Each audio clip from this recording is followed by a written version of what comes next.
Blog Talk Radio. Mi chiamo Afurakanu, Afuraitkaitnut, Neye Ojirada, Medinde Ojirafo, Kwesi Ranepita Akan. Akwamumai Maruka Etipi Mu Ojirafo, Ojiramai Mu. Greetings to all Afurakani, Afuraitkaitnit people, meaning African Black people. Today is Ojira Day, Purification Day. My name is Ojirafo, Kwesi Ranepita Akan.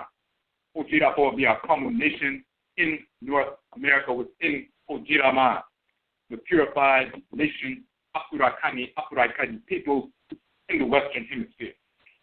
Yet I say we thank you once again for tuning in to the broadcast. We're going to be opening up the chat room.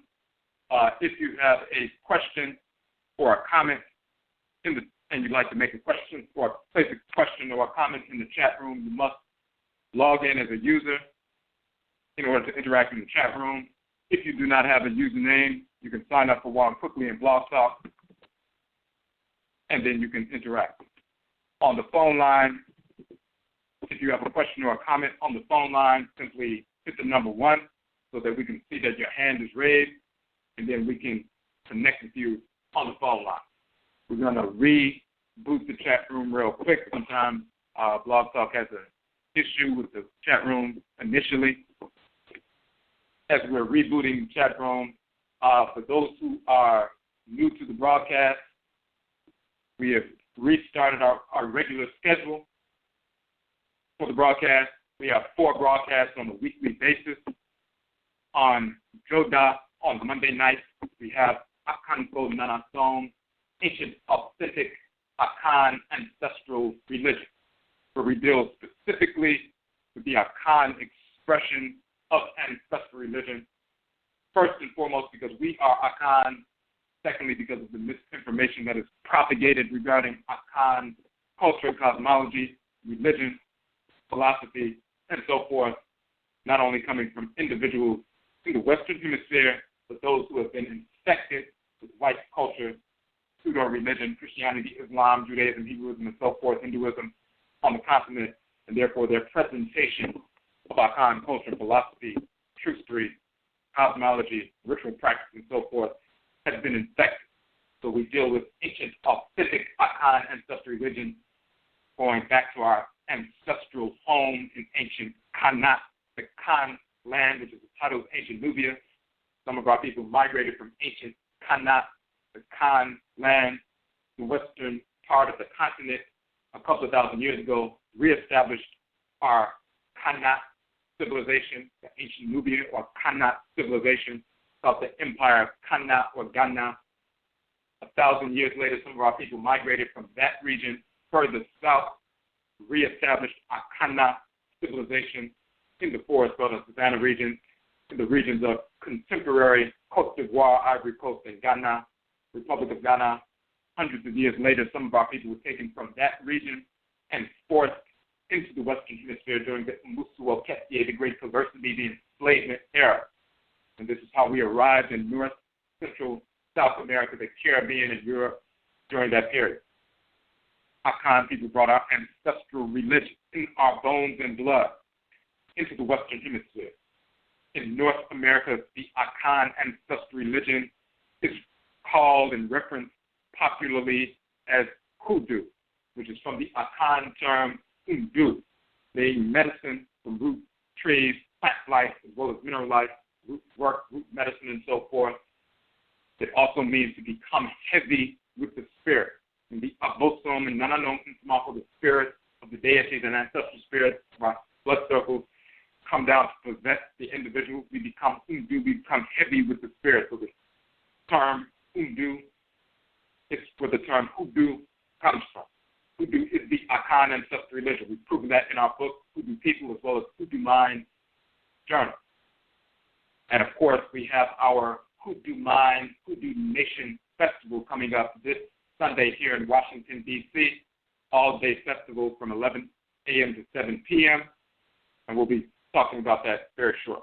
So we deal with the Akan tradition in North America, as well as the Western Hemisphere, ancient authentic Akan ancestral religion on Joda Monday night, on Awukuda Wednesday night, Kuada, we have Igwa Marketplace, where we showcase Afurakani, Afuraitkaitnit businesses, organizations, and institutions who are serving the community in a positive capacity, and also those who are maintaining their ancestral religious values in the process of their serving the community.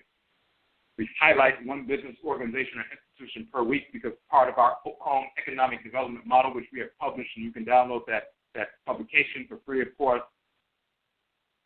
We have a strategy within that process, that approach to economic development, to starve the beast and feed the product.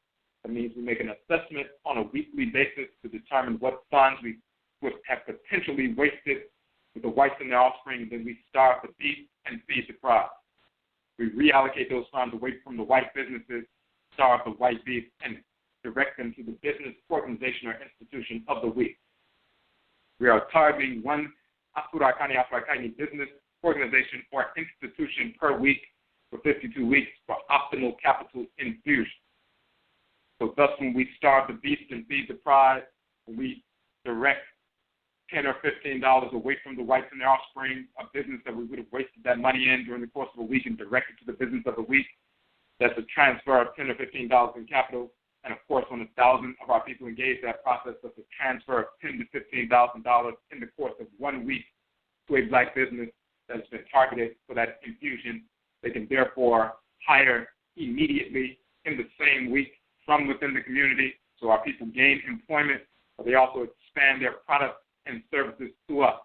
So therefore, we can access the products and services we need from our people and no longer have to go outside of our community for those goods and services because we have allowed them to accommodate what we need.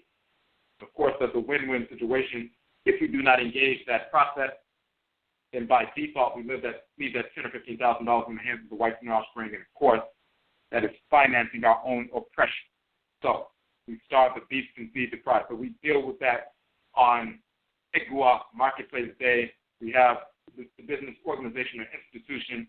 They will sit with us for the whole 2 hours, talk about their business, organization, and institution, how they are serving the Afurakani, Afuraitkaitnit community, the African black community, and how their ancestral religious values inform their service to the community.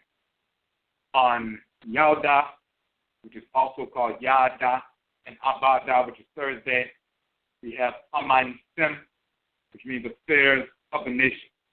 So we address specific issues that are currently taking place within ODWIRA, the purified nation, Afurakani, Afuraitkaitnit people in the Western Hemisphere. Things that are taking place with us, and we give an analysis rooted in Amanye, nationalism, the purification of nationalism, how we approach every issue within our community rooted in our ancestral culture and our ancestral religious values, so we have a holistic approach to resolving every issue that confronts us. So that's what Humanism is dealing with. Now, as we said earlier, this week, well, coming up this weekend, on Awusida, which is Sunday, October 16th, we are holding our second annual Hoodoo Mind, Hoodoo Nation Festival. The Hoodoo Mind, Hoodoo Nation, exploring and examining and teaching about the Akan ancestral religion in North America, which is what Hoodoo is, as we said earlier. So we're going to have a number of presenters. We will be presenting on restoring Akan identity, the identity of Hoodoo as our ancestrally inherited practice. And we were forced from the West Afuraitkai, the ancestral religion we were practicing, our approach to aligning with divine order, with the supreme being through the agency of the Abosom and Nananom and Small, the deities and ancestral spirits. Our approach to engaging that process rooted in our spiri-genetic makeup as Akan people. When we left a few hundred years ago and arrived on these shores, the manner in which the tradition was being practiced at that time was fossilized in our bones and our blood. And we transmitted that ancient culture intergenerationally and transcarnationally through successive incarnations to our descendants. So that ancient culture has been passed on generation after generation after generation via blood circle, via BEBRA, reincarnation, and so forth. The Hoodoo tradition is that tradition. We restore Akan identity. We'll be speaking about that in detail. We will have Ama Asase Ajay. She will be talking about her approach to healing rooted in the Hoodoo tradition. How she is able to communicate with the Abosom, the forces in nature who are connected to a blood circle. The Nananom Insamako, the spiritually cultivated ancestresses and ancestors of a blood circle. And she's able to communicate with plant life and mineral life and fashion those tinctures, those healing tinctures, those healing ointments and tinctures, medicines that she creates with her business of Asase Heal, to heal ODWIRA mind, to heal the purified nation, to heal Afurakani, Afuraitkaitnit people. She'll be discussing that. And then we have Afia Asase Ritual. She'll be talking about the nature of Asumai in the Hoodoo tradition, in the Akan tradition. Asumai are talismans, amulets, but when properly utilized, they are impregnated with the Tumi, the divine power of the Abosom, the forces of nature of the Nananom Insumafu, spiritually cultivated ancestresses and ancestors, for healing, physically and spiritually, but also for killing, also for defensive medicine, offensive medicine. We utilize our ritual practices to wage war against our enemies, whether it's through talismans, amulets, and so forth, spirit possession, spirit communication, motivating our people to wage war, fashion metal armaments, also utilizing plant life, mineral life, not only to heal ourselves, but also to engage and establish the precedent in North America for the use of chemical and biological warfare, waging chemical and biological warfare, poisoning the whites and their offspring on the plantation, killing them, burning down the plantation, and freeing ourselves, poisoning the water supply, poisoning the food supply, and so forth. This is the Hoodoo tradition, waging war with chemical and biological warfare, as well as metal armaments that we fashioned in smitheries, as well as we took from the whites and their offspring when we would raid a fort and so forth and take those weapons. So this is how we forced the end of enslavement in the Western Hemisphere. Okumpo Ya, warrior Ya, Nat Turner, was Akan. He waged that war against the whites and their offspring, following the deity Yao, who governed his tribe, governed his soul. Okumpo Kwabenna, warrior Kwabenna, Denmark Visi, an Akan ancestor who used that energy of the Abosom Benna that governed his tribe to organize thousands of our people to wage war. Nana Abena Araminta, Harriet Tubman, another Akan ancestry, governed by the Abosom Abena, who's also called Sechima, Sekmedi Nation Kemet, waging war against the whites and their offspring, not only freeing enslaved Afurakani, Afuraitkaitnit people, going to the plantations and leading them to freedom and so forth, but also being the first female during the Civil War to lead an armed regiment to rescue and free over 700 enslaved Afurakani, Afuraitkaitnit people. So, because of the work of our ancestors and ancestors, our Nananon Insamanko, waging war and killing the whites and their offspring, that forced the end of enslavement, and that includes the fellow wars and so forth. We've talked about that in different broadcasts. So we're going to get into all of that information at the Hoodoo Mind, Hoodoo Nation Festival on this Awusidas Sunday, October 16th, from 11 a.m. to 7 p.m., Washington, D.C. Of course, as with all of our events, we have events monthly in Washington, D.C., including our 3 annual conferences. This is one of our festival conferences. All of our events are free and open. Afurakani, Afuraitkaitnut, African Black people only.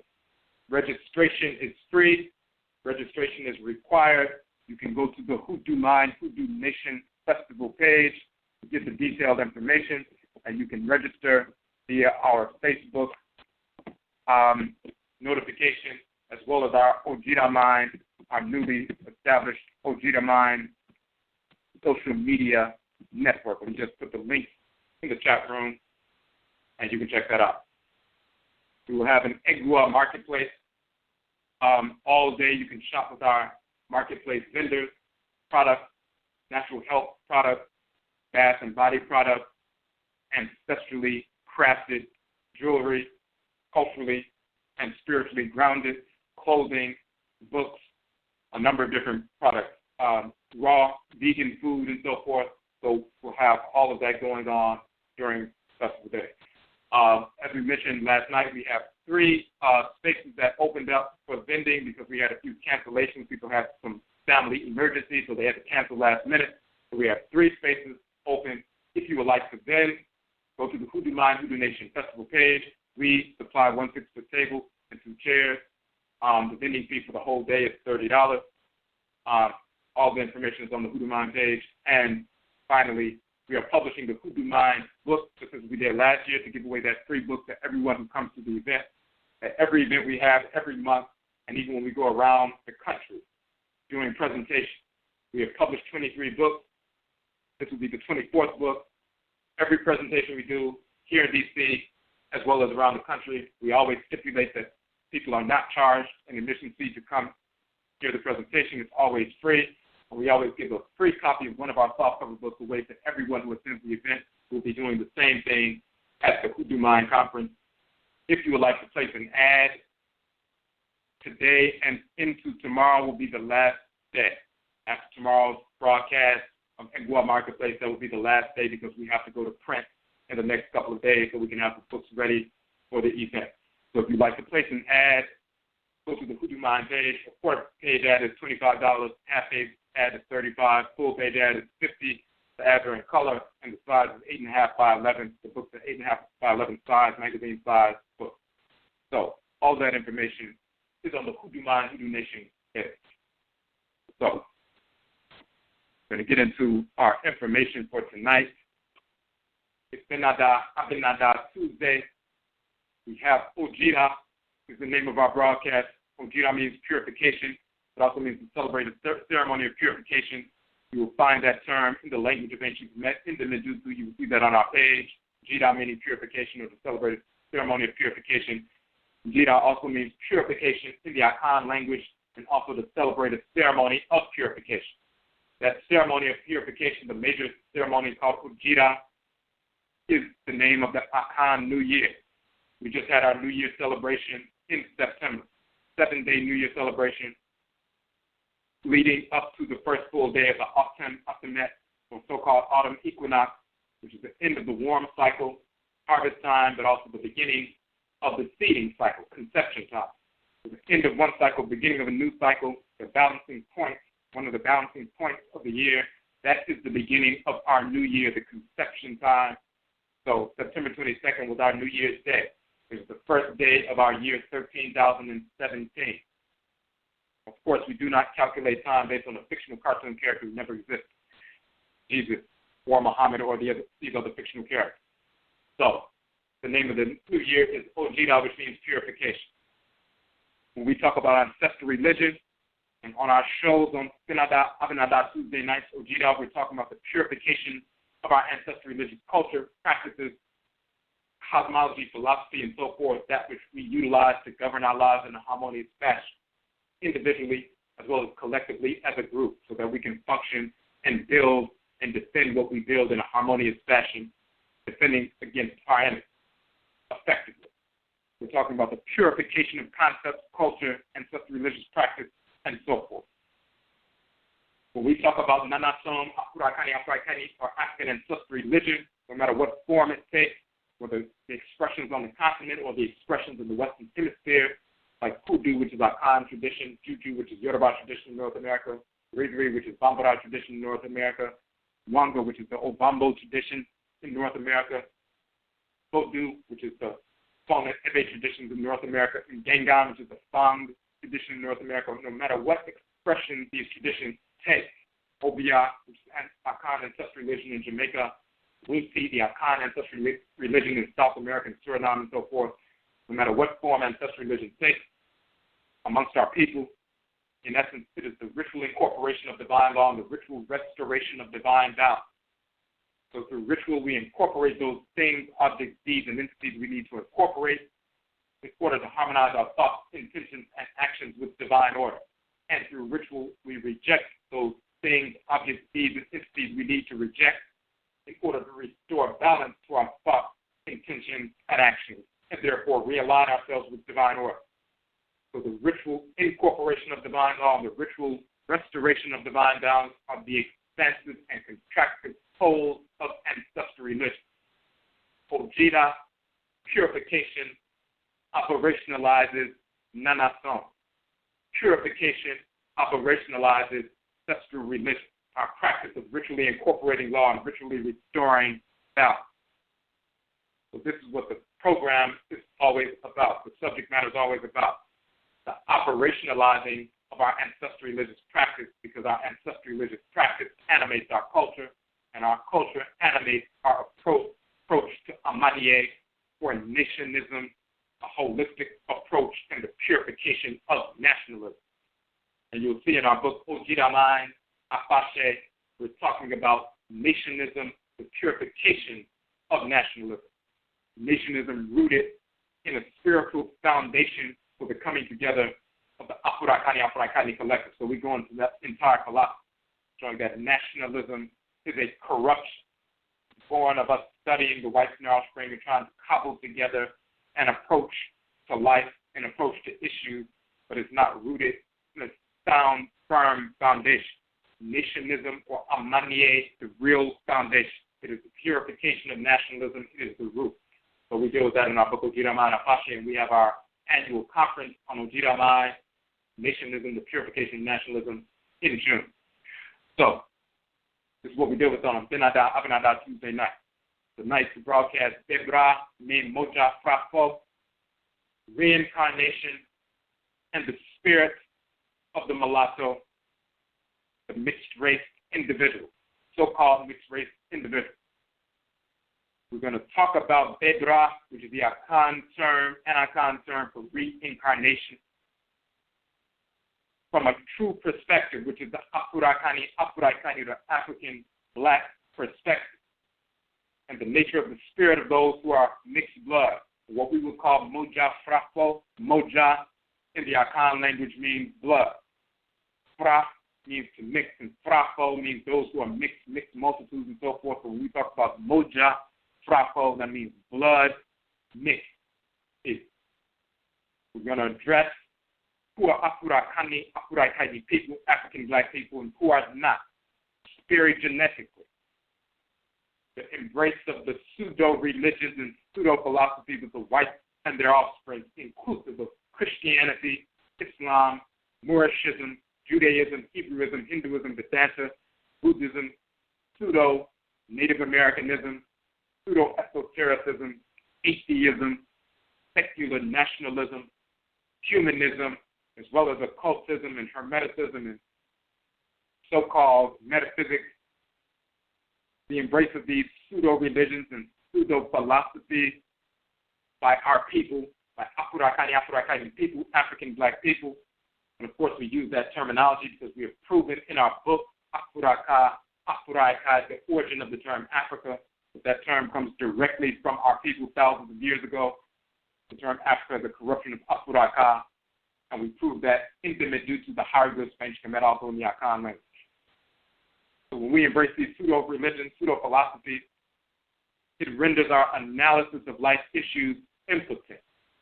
And as we say, a poignant example of this is the lack of the capacity to identify who of those mixed-race individuals are actually Afurakani, Afuraitkaitnit people and which ones are not.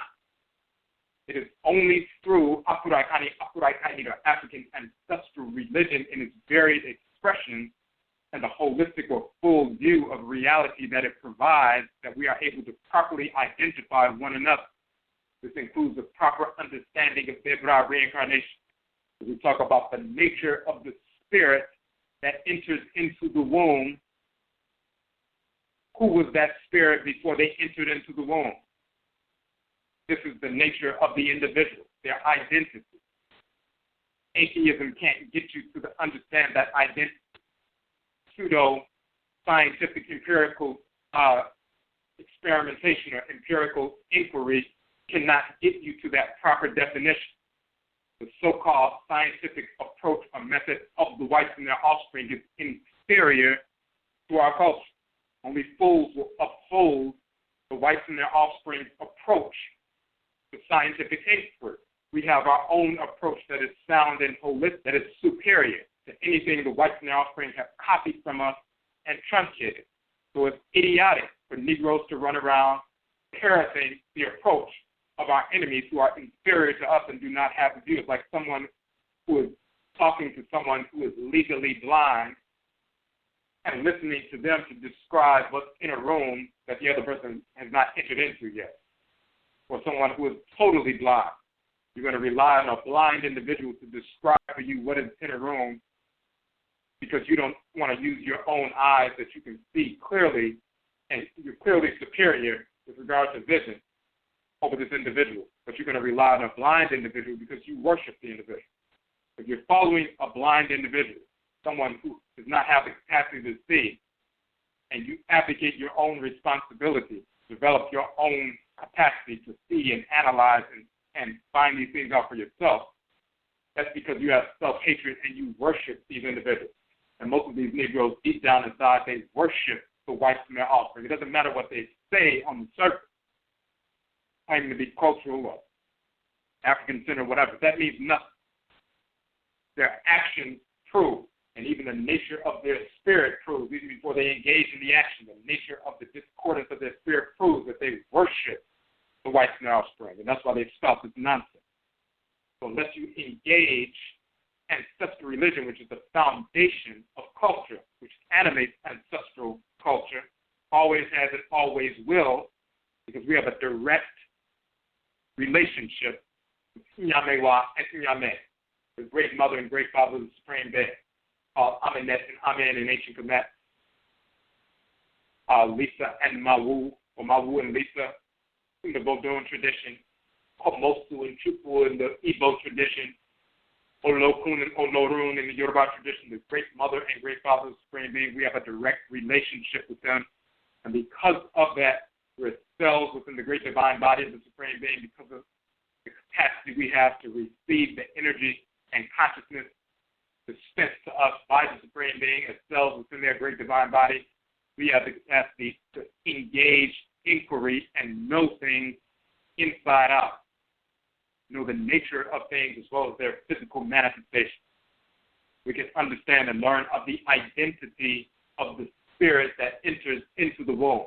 Without that understanding, without the understanding of BEBRA as a reality, reincarnation as a reality, you have no knowledge of the identity of an individual. This is why these fools are running around talking about what they believe a mulatto is and what they don't believe. They have no clue because they're still hung up on white culture. Even though some of them have tried to blacken up white culture, they still fall into this nonsensical, atheistic definition of what an individual is. And the same is true for those who think they're engaged in something spiritual, but they're just embracing some Hinduism, refashioning it as black or Afrocentric, and then putting forward Hinduism or Buddhism or Vedanta or Taoism and their foolish definitions of what reincarnation is and the nature of the soul and so forth.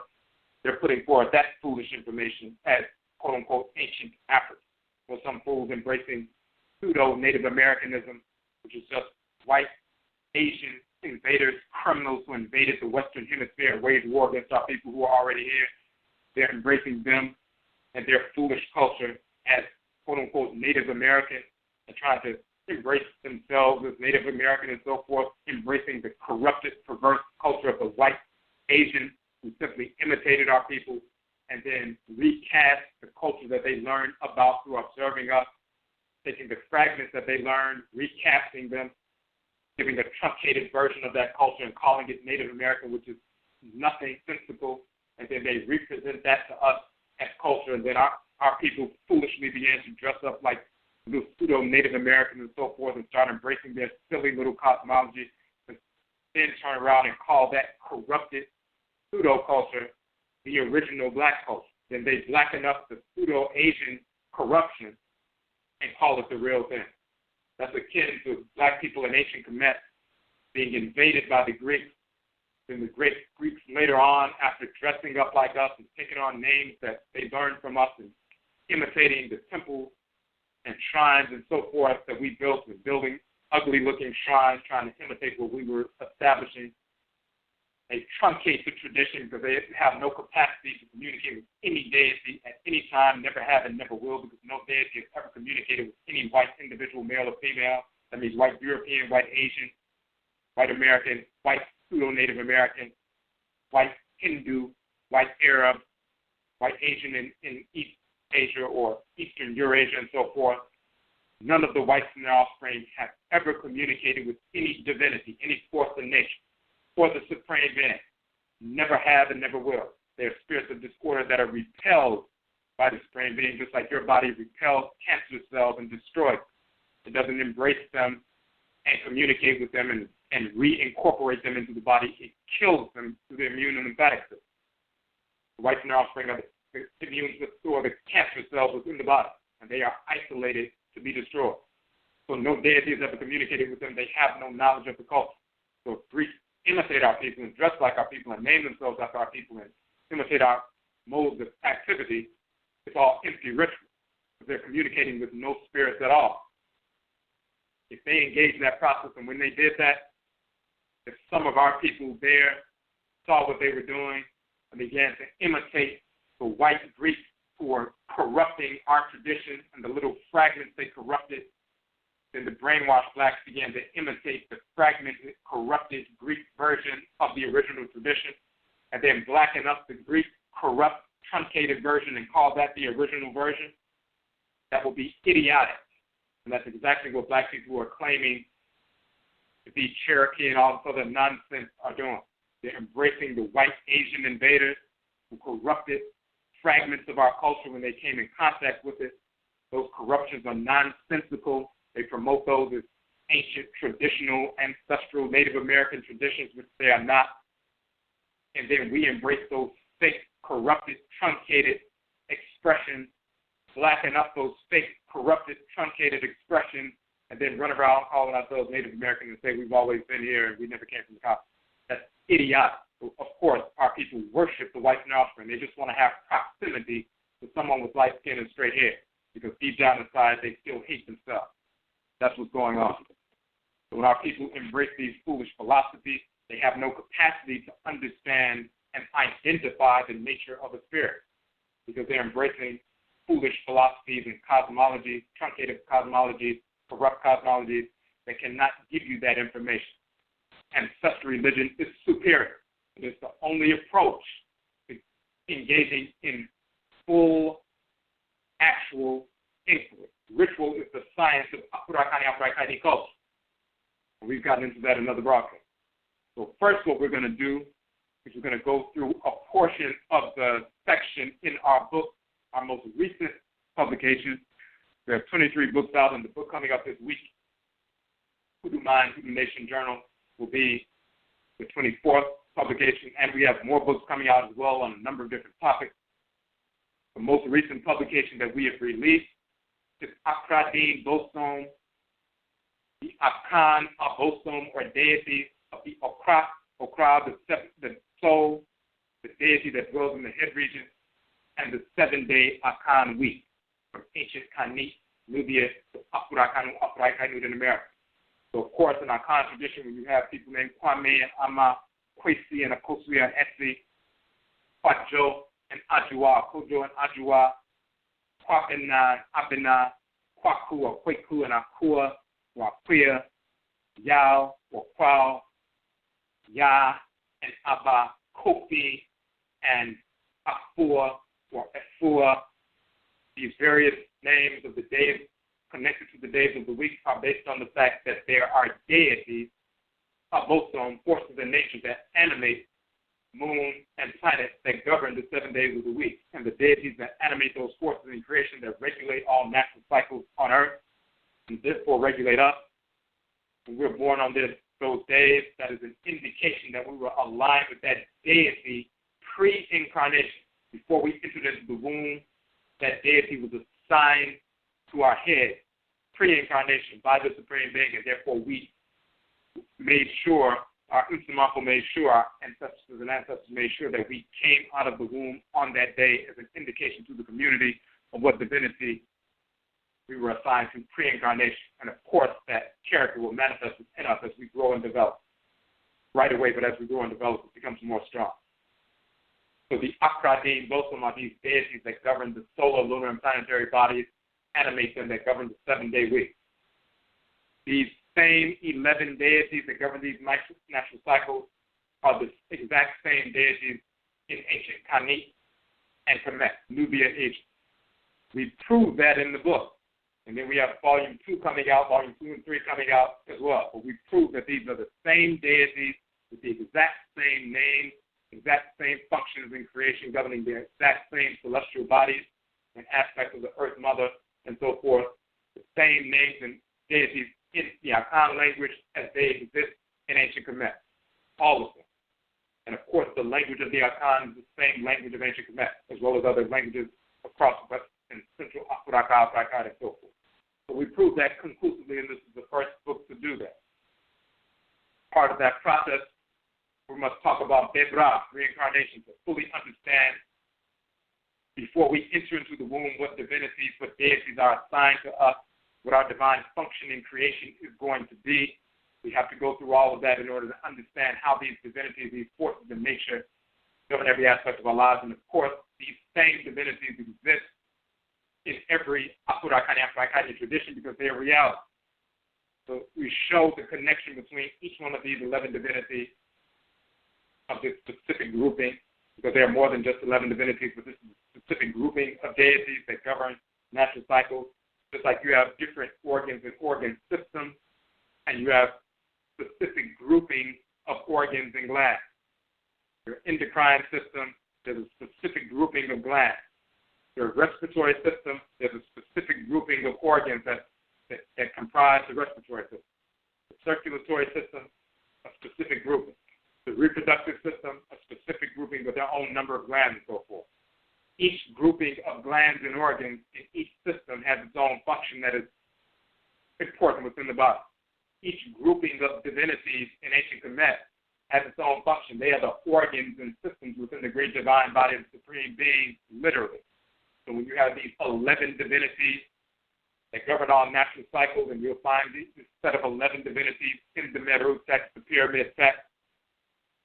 And you also have the 42 divinities who are assessors of Ma'at. And we invoke these 42 different deities, male and female. This is what the 42 enunciations of Ma'at are. It's not a set of commandments. It's a set of ritual when you're invoking each one of these deities to communicate with them through spirit possession and spirit communication. It's like today in Hudu tradition, Yoruba tradition, and so forth. You go before a shrine and invoke a divinity to communicate with that deity. You can communicate with these 42 divinities. You invoke them. The 42 divinities, assessors of Ma'at. The 4 sons of Heru. The 8 divinities of Kemenu, so-called Hermopolis, the so-called Abduad, and so forth.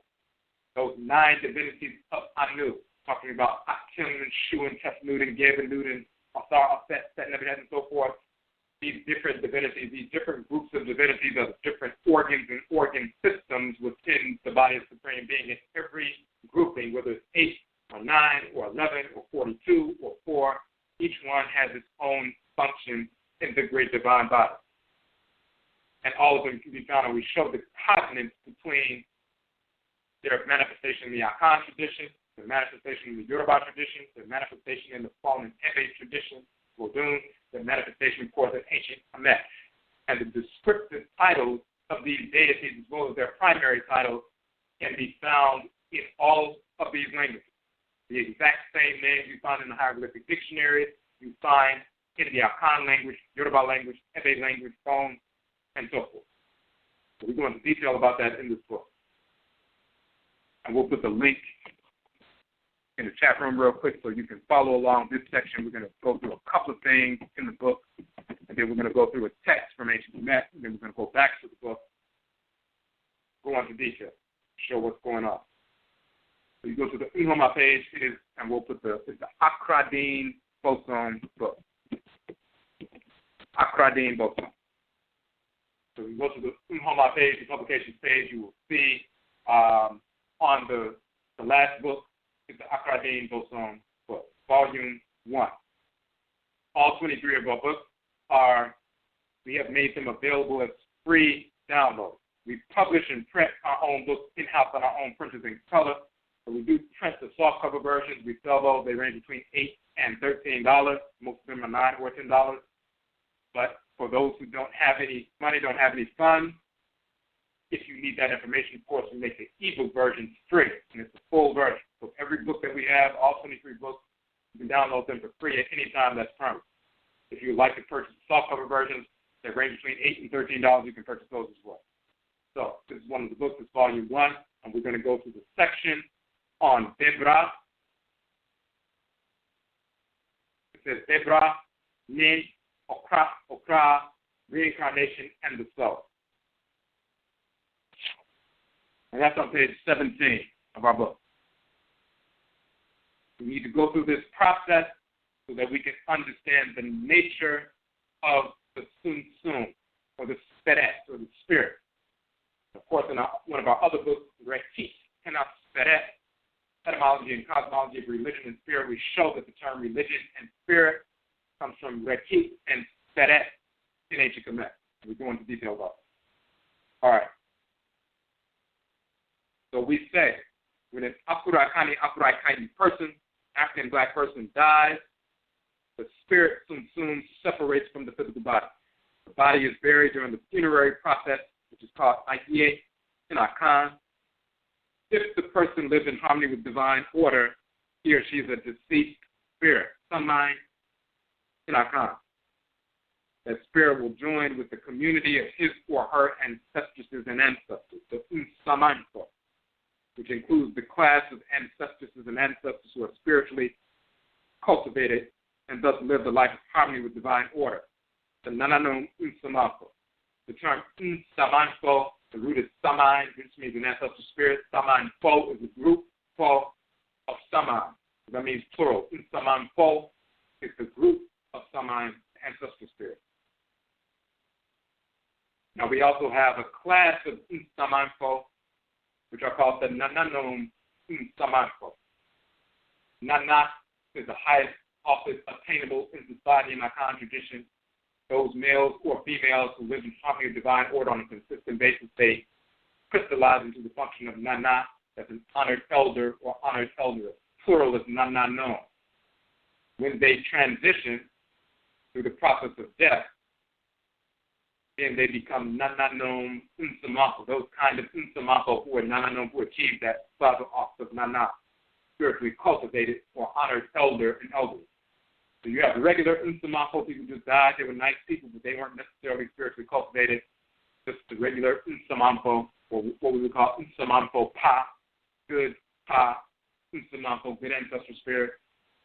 But then you have the Nananom Unsamanko, that class of Unsamanko who is spiritually cultivated and now have the responsibility and have been endowed with increased tumi or power by Inyamewa and Inyame, the Supreme Being, to assist us, just like they assisted us and gave us proper direction, navigating our way through life when they were elders and eldresses here in the world when they made their transition. They continued that role. They crystallized into that function, that responsibility. So they received increased power and increased dispensation of energy, increased capacity to draw from the spirit of the Abosum, the forces of nature, and utilize that power to help us heal, help us, overcome obstacles and so forth, and give us proper direction. You also have the Unsamanko Bani. Bani means evil in Akan. Bani means evil in ancient Kemet. And let me do this part. Unsamanko Bani are those Unsamanko who were criminal types, self-destructors, thieves, rapists, murderers, all that kind of stuff. When they make their transition, they are not accepted in the ancestral community. So those three major classes. Unsamanko Pa, good ancestral spirit. Unsamanko Bani, evil, deceased, discarnate spirit. And Nananom Unsamanko, spiritually cultivated. The Nana, or the Nananom, spiritually cultivated elders and eldresses who become ancestors of the master. So we go into that information. We talked about those who lived a harmonious life. They will join with the community of the Nananom Unsamanko and Unsamanko Pa. The newly deceased individual lives as part of the community in the land of the ancestral spirit called Afuraitkaitnut. That's just an Akan term for the ancestral realm, spirit realm. Very often when we dream, our spirits are temporarily separate.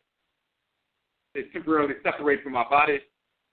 And we visit our Usamako and Nananum Usamako, our ancestors and ancestors in Afuraitkaitnut, the spirit realm, and interact with them. We interact with our departed grandmothers, grandfathers, parents, siblings, cousins, etc. Conversely, very often during the ritual and at critical junctures in life, the Usamako will come to Asase, earth, and appear to us during childhood and adulthood, so that we can see them, hear them, etc. Sometimes they will enter the body of someone in the community in the process of Akon spirit possession, in the course of ritual song, ritual dance, ritual prayer, ritual meditation, ritual drumming, etc., to bring a message from the ancestral community to the earthly family community, a message of healing, admonition, guidance, empowerment, and more. All of us as Afurakanu, Afuraitkaitnut, African people have gone through this process. We have lived in the past, died, become part of the community of Nsamanko, and eventually, generations later, our spirit was drawn into the womb as a result of one of our great-great-great-great-grandchildren copulating with their partner and conception taking place. Once the union of sperm and ovum took place via conception, our spirit was drawn into the womb, taking up residence in the newly formed zygote. We were eventually reborn into the world once again, nearly 40 weeks later, as a newborn. Every Afurakani and Afuraitkaitnut child that is born is the spirit of an Afurakani ancestor or Afuraitkaitnut ancestors returning to the world. This is the BEBRA or reincarnation cycle. Every one of you, every one of us has been here before, and we have returned. We living in North America and so forth, and going through the different things we've gone through, we have been in the world before.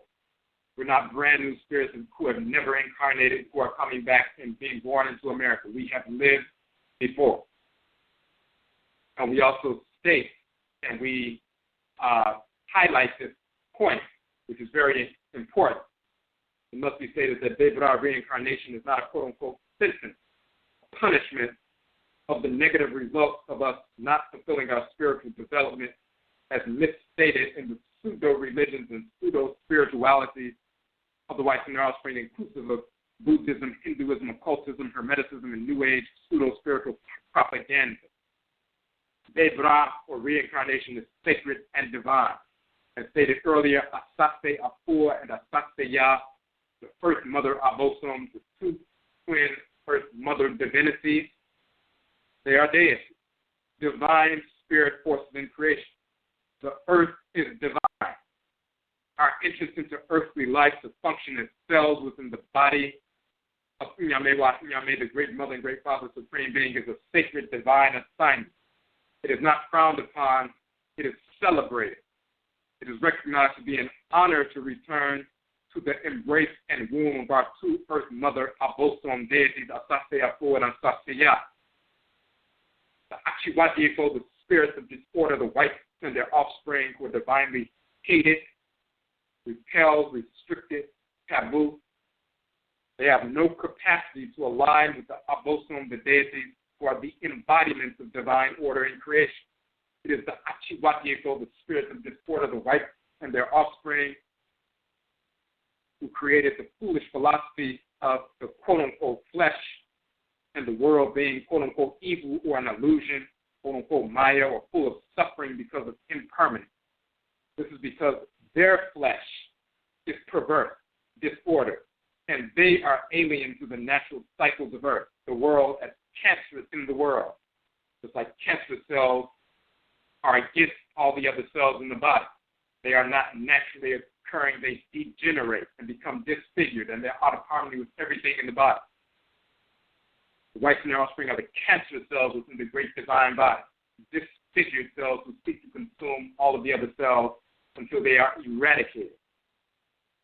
The white female offspring, their spiritual pathology and physical degeneracy and spirits of disorder has absolutely nothing to do with Afurakani, Afuraitkaitnit people, African black people, and our nature as spirits of order. They are the spirits of disorder. We are spirits of order. So this foolishness about that some of our people incorporate into ancestral religion.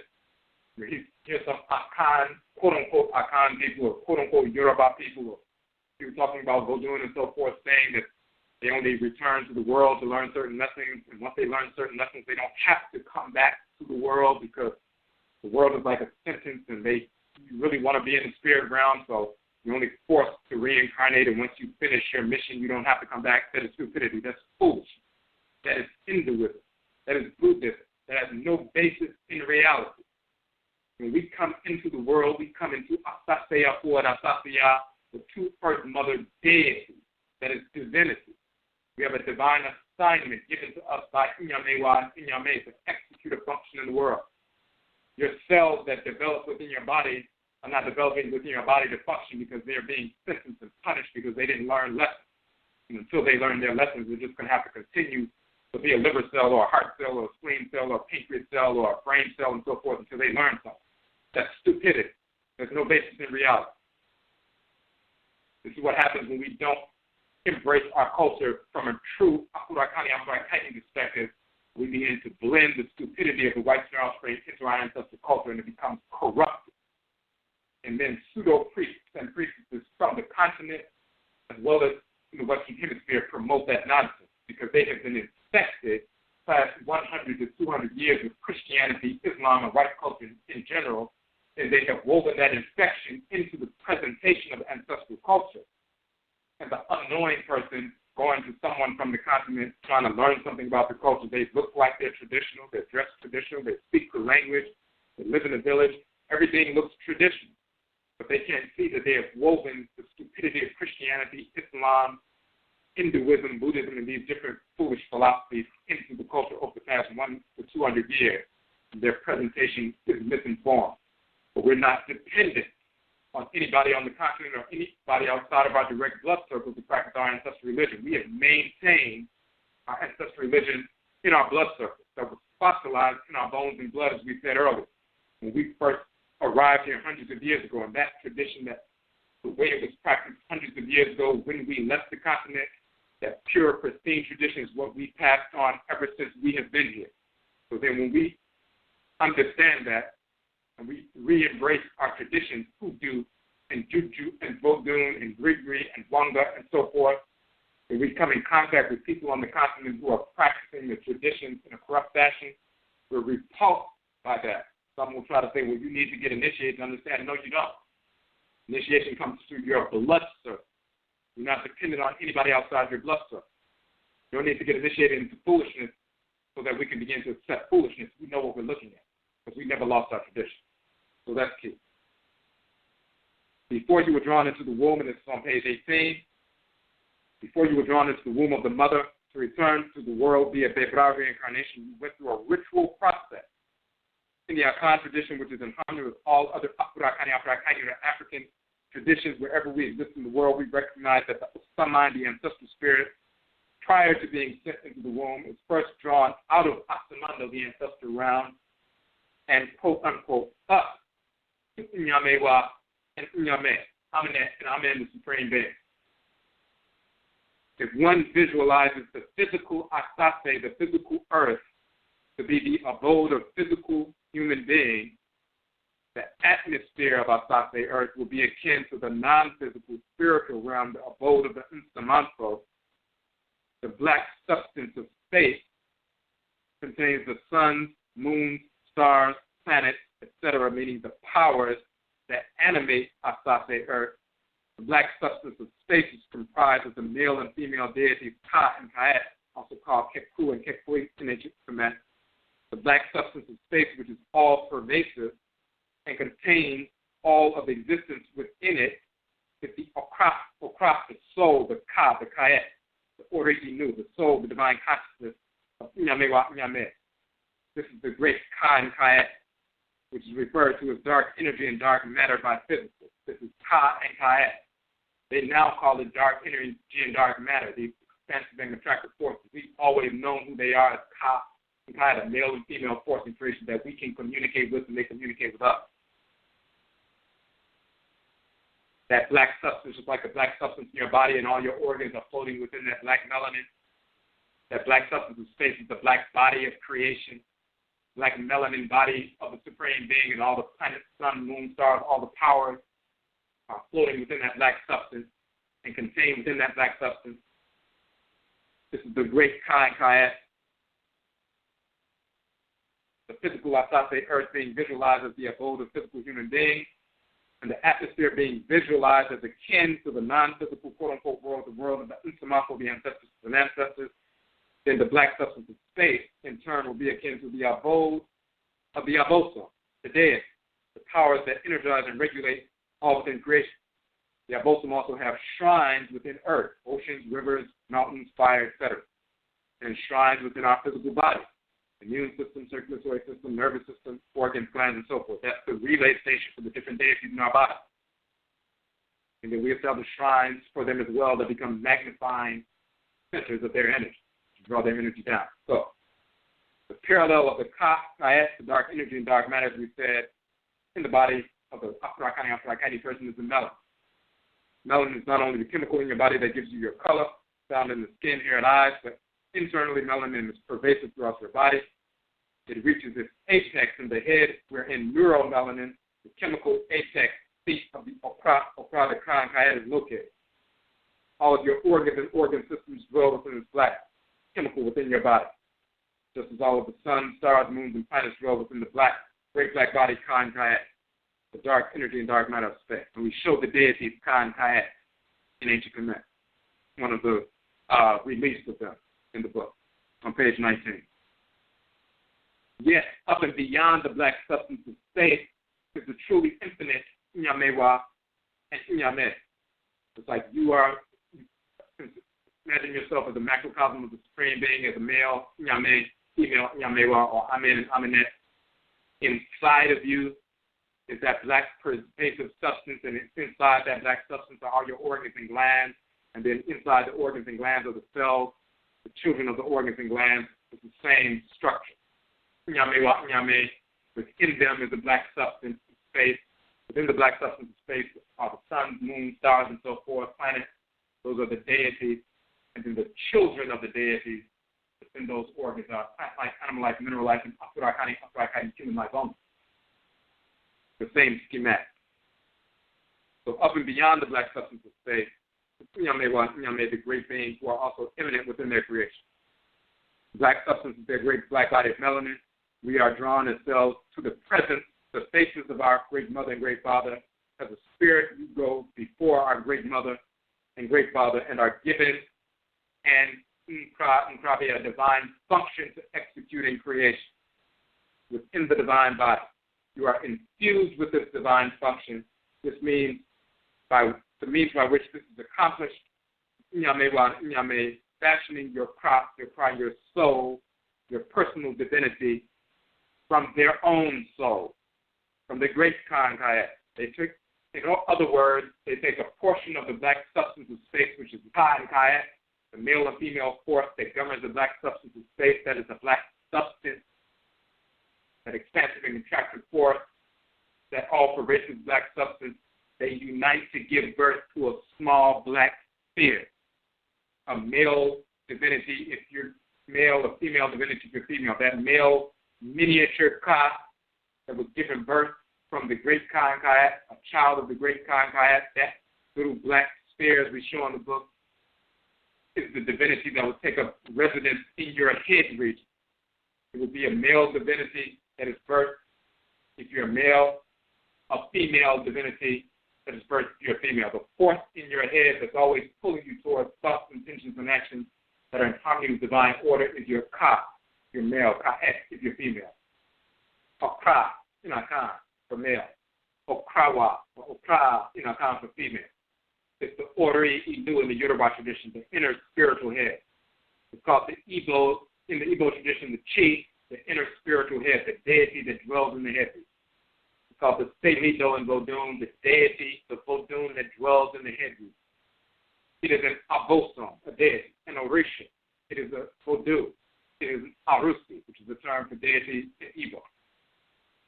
The great kind, Kayat, the great black substance of space, the great soul of the spring being, they give birth to a miniature Ka, or Kayat, if you're a male, that they give birth to a male divinity, and they direct that male divinity to take up residence in the spirit of this male Afurakani human being.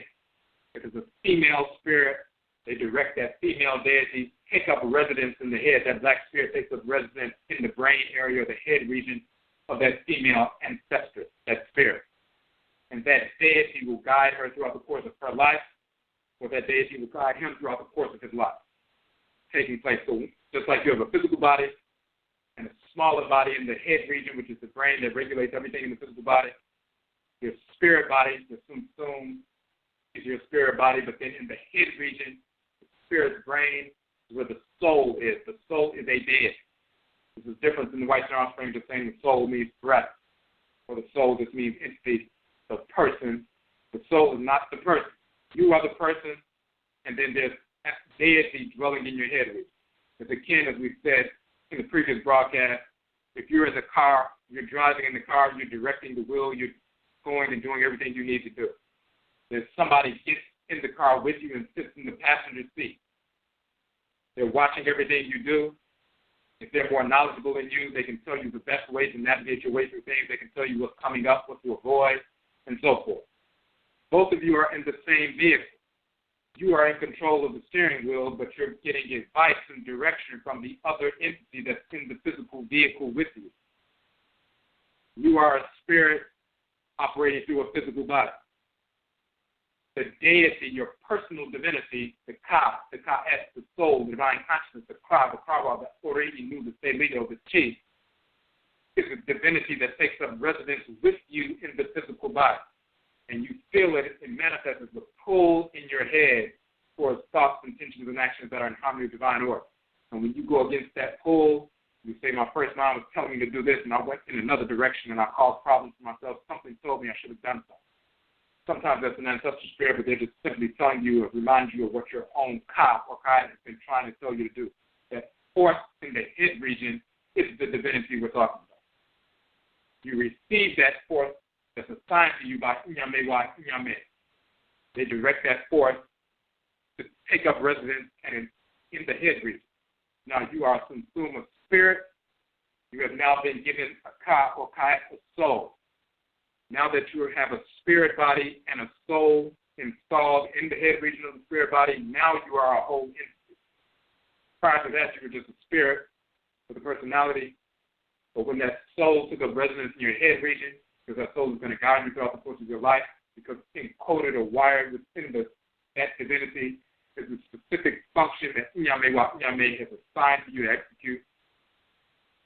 If you're an immune system cell within the great divine body, then that's what's wired in the Ka, the Kayak. And you're going to be directed towards immune system functions throughout the course of your life. That will manifest as policing functions, security functions, military functions. You'll be drawn to stamp out disorder throughout the course of your life because you're an immune system cell within the great divine body. If you have a different function, then you will be inclined towards different kinds of life activity. That's wired in the crop. So you have an probably a divine function to execute. It's wired in that divinity, and that's why that divinity can guide you properly throughout the course of your life, because wired within it is the function you are to execute, which is different than somebody else's function. If you're an immune system cell, you are not the function as a pancreas cell or a heart cell or a liver cell and so forth. Everybody has their own function. Once you receive that divinity, you are a consumer spirit with a soul. And we go through some of that information. We go into some further information about how that soul is also conditioned by the energy of another abosom, a force in nature that colors the energy about what kind of soul will it be. Will you be an immune system cell, as we said? If so, you'll have that reddish, fiery energy in that black sphere. You begin to radiate that reddish kind of energy, and this is why we utilize that image on the promotion for the show. We show the grayish figure, and then on the other side, we show the same grayish figure with a red spear in the head, showing that's the Ka, the soul that is taking up residence in the head And that black sphere became a radiant reddish sphere because it's been given that immune system function governed by the apostome Benna, and therefore that radiant red fiery energy is always circulating within that sphere, and that's the kind of energy that governs the person. And of course, as you grow and develop and communicate with that divinity in your head region, it will no longer just be a inclination or a pull or a push, but you will be able to see that deity in its male or female form. They will communicate with you just like you communicate with any other divinity, through spirit possession and communication. You have direct experience with them, beyond just a pull or a push. So we show that information. We go into some detail and so forth. And we talk about that red energy. We don't have to go through that part. But once that is taking place, once it's infused into the head region, now you're a spirit, and now you have a soul. Then you are sent as a full entity, a spirit with a soul, like a physical body with a brain, a spirit with a spirit's brain with a soul, a sun with an okra. Now you're sent by Inyame back into the ancestral realm to await BEBRA, reincarnation. And you dwell with the Nananon Insamambo in the ancestral realm again, and once one of your great-great-great-great-great-grandchildren grows up in America, they get married, they copulate with their spouse, and that energy that is generated magnetically draws your spirit, and you're drawn out of the ancestral realm into the womb of the woman who will eventually be your physical mother. You were their grandparent, now you are their child. And when you're born, you, the former grandparent, great-great-great-great-grandparent, is now the child. So, this is how we come through. So we talk about you as oxamine, as an ancestor, and ancestors are now drawn into the womb. You are animating the zygote, the fertilized oocyte union of sperm and ovum. After 40 weeks of gestation, you are born back into the world, a returned ancestor or ancestors in the body of a newborn infant. Note that the okra is a male abosome for male ancestors, and the okrawa, is a female abosome for female ancestors.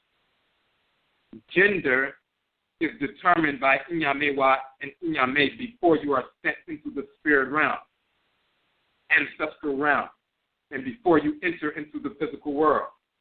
Physical gender characteristics in the DNA, chromosomes, hormonal secretions, and physical tissues of the reproductive system are stimulated by the male or female spirit entering the zygote.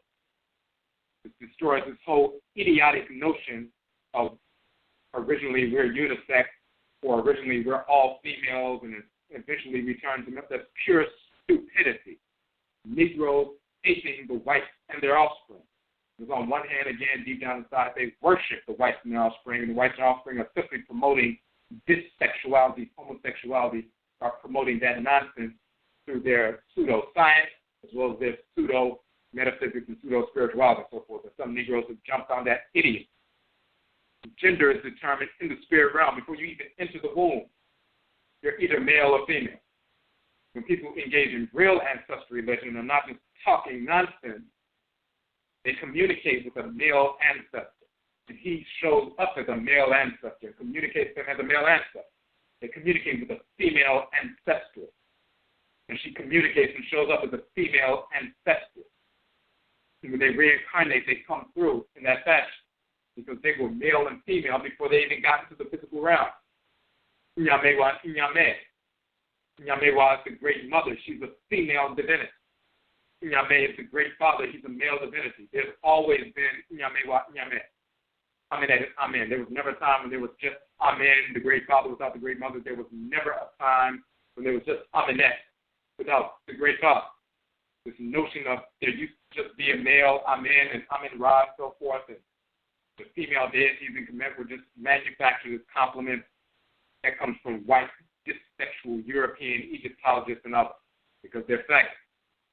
Then you have the lesbian, the dyke cracker females who would like to dominate and be in control, so they put forth the notion that originally there was just a female divinity, and later on the males were manufactured or birthed, but everything is really a female, and the whole universe is female. That's pure stupidity. That's dissexuality being promoted by the whites and offspring. They have always promoted that idiocy. because they are perverted, disordered entities. And some of our people have fallen into that nonsense and tried to weave it into ancestral religion. And it's not reality. And we all know that. So this is what we're dealing with. Gender begins in the spirit realm and manifests in the physical realm as a direct manifestation of the divine order encoded within our being by Inyamewa, Inyame, the supreme being. This immutable reality is why this sexuality, homosexuality, is insane and anti-spiritual. There is no transgenderism nor any androgynous ancestresses or ancestors or deities in the spirit realm. We must understand, and we'll get into this later, that every time someone engages in spirit possession, you have some people who get possessed by an ancestor or an ancestor. It can be one of the Asamanko Pa, a good ancestor, one of the Nananom Unsamanko, spiritually cultivated ancestor and ancestors. But if you're receptive to the criminal element, ones who are child molesters and rapists and liars and thieves and so forth, Unsamanko Bandi, can be possessed by them as well if you make yourself open to them. Just like you can be assaulted by bacteria if you make your body, your pores open to that, deal with your health on a basic fundamental level and keep your immune system strong. You can be assaulted by viral agents and become sick, where somebody else maintains their immunity strong and health-wise. Everybody in the office or everybody at the home can be sick and coughing all over everybody, and this person has no problem. They can go to work every day. They can lay next to their wife or their husband, coughing all night, and they don't get sick because their immune system is strong. And they repel these viral agents, bacterial agents. Same thing spiritually. If you're not repelling these discarnate spirits who are perverse because you lowered your spiritual immunity, then they can possess. And they will lie and tell you that they're dead. They will lie and talk about homosexuality is all right. They will lie and say it's okay to be a drug addict or a pervert or a child molester or anything criminal that they were doing. They try to make you believe this is the word of the day. When people practice real ancestral religion, they already know instantaneously that as soon as the spirit shows up talking that nonsense, they know it's a criminal and they remove it spiritually. If you've been indoctrinated with Christianity and you try to come back to ancestral religion, anything spiritual that shows up you think is divine, and you start saying, oh, well, some of the deities are transgender, some of them are bisexual, some of them change their gender at will. Pure stupidity. Absolute lie. Whether it's coming from people in the Western Hemisphere or brainwashed Negroes from the continent who are promoting that foolishness and controlling people and taking thousands of dollars from people and so forth. Now, we go into some more detail. We talk about the nature of the pride and so forth. And we talk about function as well. And that's on page 21. We talk about the nature of order and disorder and so forth. But that's the key. When you go to that whole notion of BEBRA, reincarnation, you die, you make your transition, your spirit leaves the body, you dwell with the Unsamanko, if you live basically in harmony with order throughout the course of your life. You're dwelling with them, your family, just like you dwell with your family here. You dwell with your ancestral family in the ancestral realm. In the Akan tradition, it is often said, if you want to know what Astamando, the ancestral realm, is like, consider the dream state. When you dream, your body is laying flat in a dark room, motionless, no sound, no light, but you're having experience. You're communicating with ancestral spirits as well as other entities. What is the nature of these luminous images and these interactions that you're having? If somebody walks in the room, they won't see anything. They won't see any movement. They won't hear anything. They won't see anything. How are you able to experience these things? It's not just all in the mind. There's no such thing as a quote-unquote mind. That's a European term. That's a corruption of mind or myth and mental. That comes from myth and ancient myth, and they corrupted that terminology. In psychology and the so-called social sciences, they were trying to figure out a way to talk about the spirit without using the word spirit because they're atheists and they're trying to get away from saying spirit or soul and things like that. So they created and corrupted this term, mind, and started saying, oh, it's in the mind. It's a meaningless term. It means nothing. You have a spirit, and this spirit interacts with other spirits, immaterial entities. So when you have the capacity to generate luminous form images have interactions with other spirits and so forth, and they show you things that are going to happen the next day and that actually happens and so forth. You're having experience as akin to the death state. The body is laying in the dark, cold, after burial and so forth, but your spirit is separated and you're engaged in interacting with your ancestresses and ancestors, your relatives who have departed before you and so forth. You live with your ancestral community, just like you interact with them in the dream state. It's just permanent, so-called, at this point, for the next 100 or more years. You're engaged in that same process. You live with them for some number of generations. When it's time for you to return, first you are drawn away from Asamando, directly into the presence of Unyamewa. Unyame, you're given a crowd. They direct that deity to install itself in your head region, direct you throughout the course of your life. That is the passenger in your car that's going to direct you throughout the course of your life. Once they install themselves in the head region, him or herself in the head region, then you're sent back to the ancestral realm to await incarnation. Then you're drawn into a womb. You return to the world for the first time in over a century. And then you grow and develop as a child and so forth. As you're growing and developing, you'll ask your people, well, where do we come from and so forth. If they don't know truthfully, they're not practicing ancestral religion, they'll say, well, we don't know. We were mixed up on the boats. We can never find out. That's foolish. When you were an ancestor living in the ancestral realm, at some point you had died, and that's why you're in the ancestral realm. Before you died, you were living on Earth. You were living somewhere on the continent as far as the coast. If you were Akan, you were an Akan person living there. If you were Yoruba, you were a Yoruba person living a Yoruba culture. Then you died. Your spirit separated from the body. You went to the ancestral realm. Your descendants forced into America, enslaved, waging war against the white slavers, forcing the end of enslavement intergenerationally, mixing, sometimes with one another. Every now and then, a racist cracker who pollutes the blood circle and so forth. But we engaged in this kind of mixing on plantations later, just in the cities and through the various different eras that we existed in, lived in. But when you are drawn back into the womb over 100 years later, you're the exact same Akan spirit or Yoruba spirit who has returned into the world. Your physical body has been mixed. Your blood may be mixed, but the soul is not. You're the exact same Akan spirit connected to the same ancestral clan, connected to the same Akan Abosom or deities that have been part of your clan for thousands of years. You may come through with a lighter brown body because of the violence that took place in the clan, but you're the same spirit. So the light brown body, as we always say, is nothing more than a scar. The scar is evidence that violence is taking place. The scar is also evidence that your body heals the wound.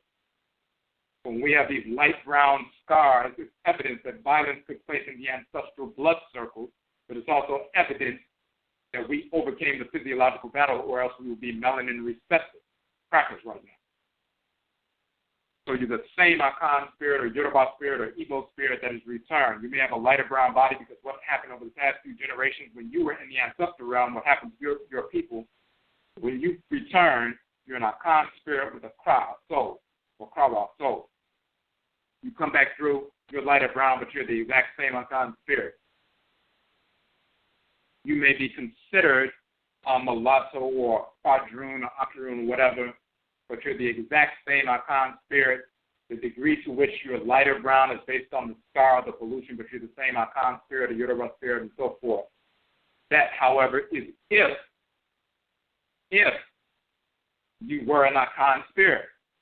And this is the key. Now we talk about the nature of the spirit of the mulatto or the mixed race, MOGYAFRAFO, mixed race individual. Anytime two people come together and they copulate and they conceive and a spirit enters into the womb, the spirit is an entity who used to live on earth before.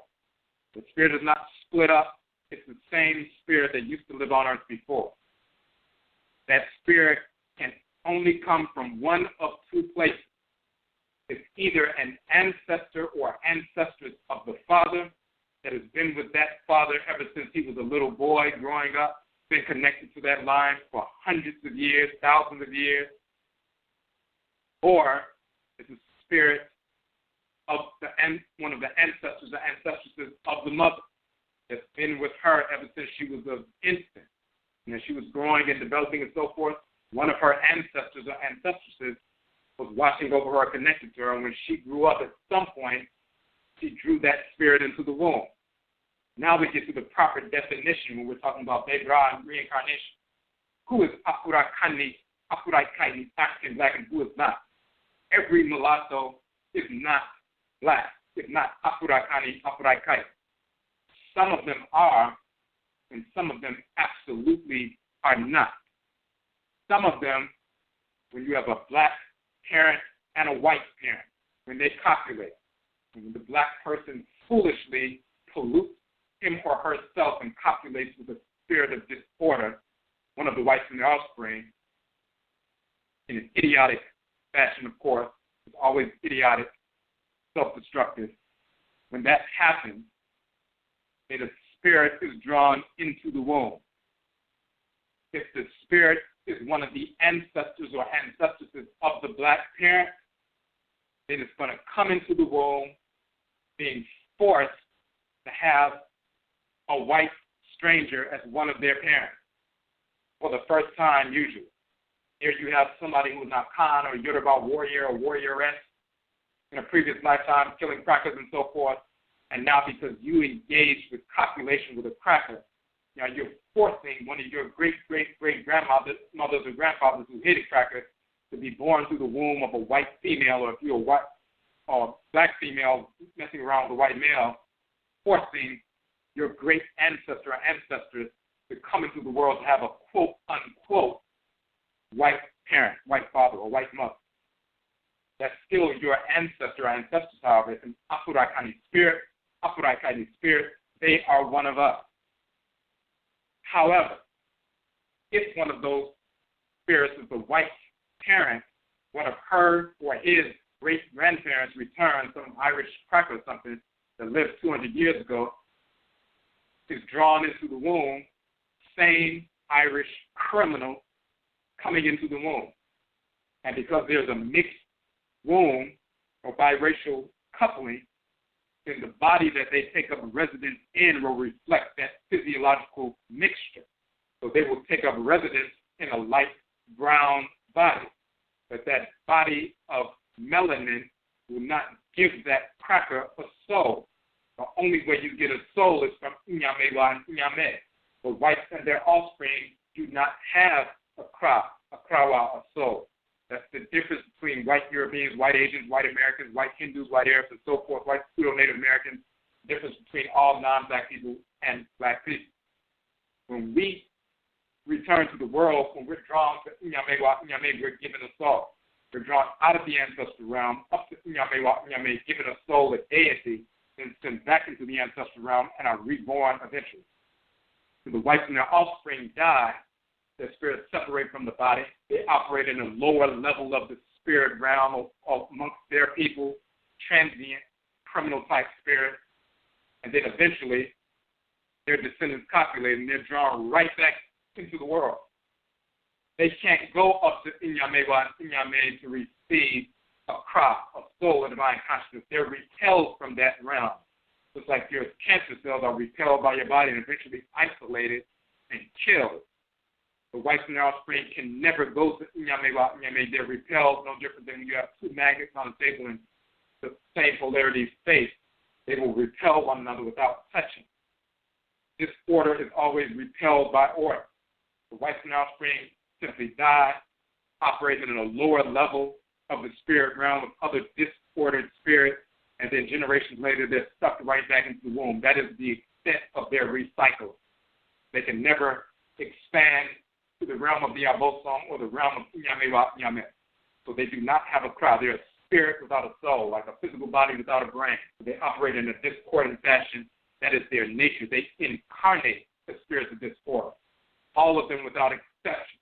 There's never been and never will be, and is not now, any of the whites and offspring who have a ka or kayat, and they never will have that until they become extinct, until we make them extinct. No exception ever. That's an immutable reality. So when that white spirit returns, through one of their descendants into this mixed light brown body. They're operating through a light brown body. They look like some other light brown person, but that's a white Irish cracker operating through a light brown body. They are the spirit of disorder. That body of melanin cannot give them a cob hayat. They are not one of us. These are one of the mulattoes who is actually a cracker, a spirit of disorder, a criminal. Every mulatto is not one of our people. It doesn't matter if they say, well, I identify as black, so therefore I'm black. No, you're not. If you're one of those white spirits, that's all you are, that's all you will ever be. You are our enemy. But the ones who come from is an ancestor and ancestress that was connected to the black parent ever since they were an infant and growing up throughout the course of their lives and were being guided by this ancestor and ancestress. And when they grew up, that ancestor or ancestress was drawn into the womb.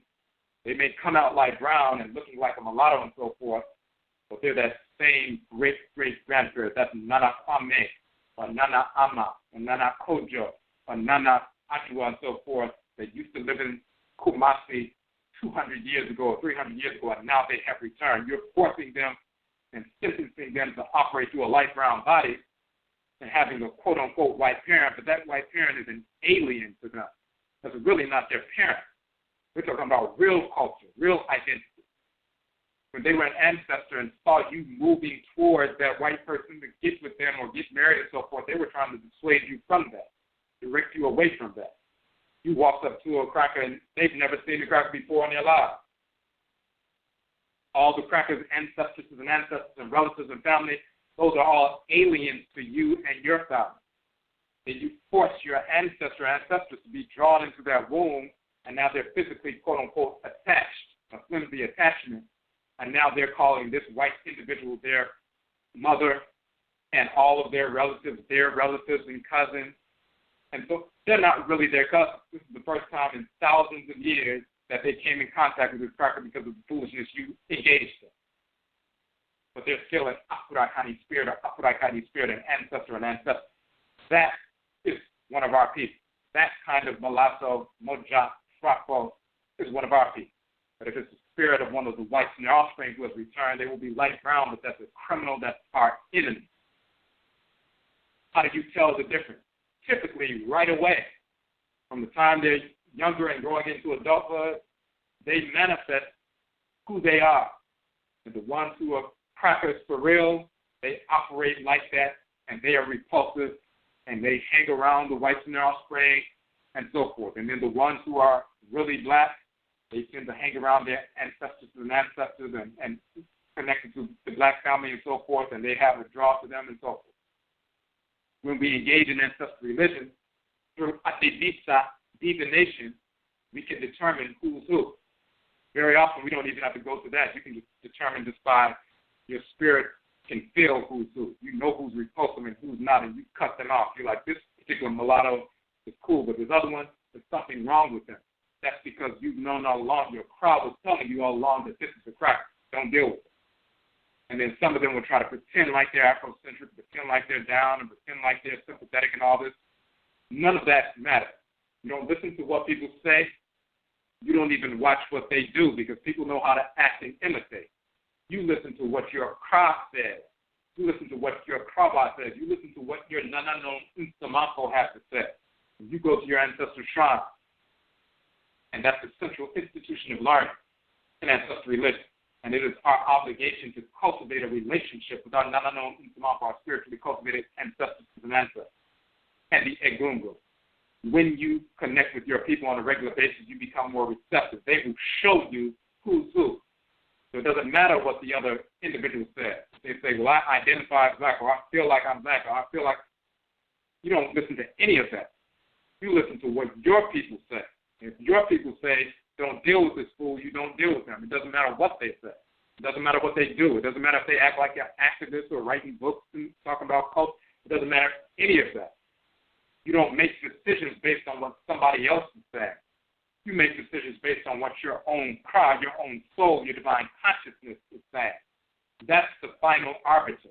And your Unsamako always support that, and the Abosom, the Orisha Bodu, or connect to your blood circle, always support how you determine. And of course, through Adevita, more extensive divination that can be found out as well. That's always been the case. We find that out whether it's a mulatto or even regular people who is not a mixed race couple.